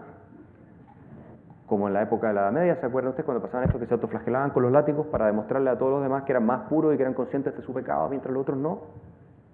Bueno, y ahí tú ves al Partido Demócrata y a Biden, a todos estos charlatanes, a la Nancy Pelosi, a todo esto, de rodillas, ¿no? Pidiendo perdón casi en un ritual religioso, porque esto tiene mucho de religión, por la esclavitud y el pasado, en circunstancias de que los que vendieron, además históricamente, los nativos americanos practicaban la esclavitud antes que llegaran los blancos a Estados Unidos. Y en circunstancias de que los africanos esclavizaron a más blancos los piratas de Barbary Coast, de las costas europeas, que lo que los norteamericanos esclavizaron africanos.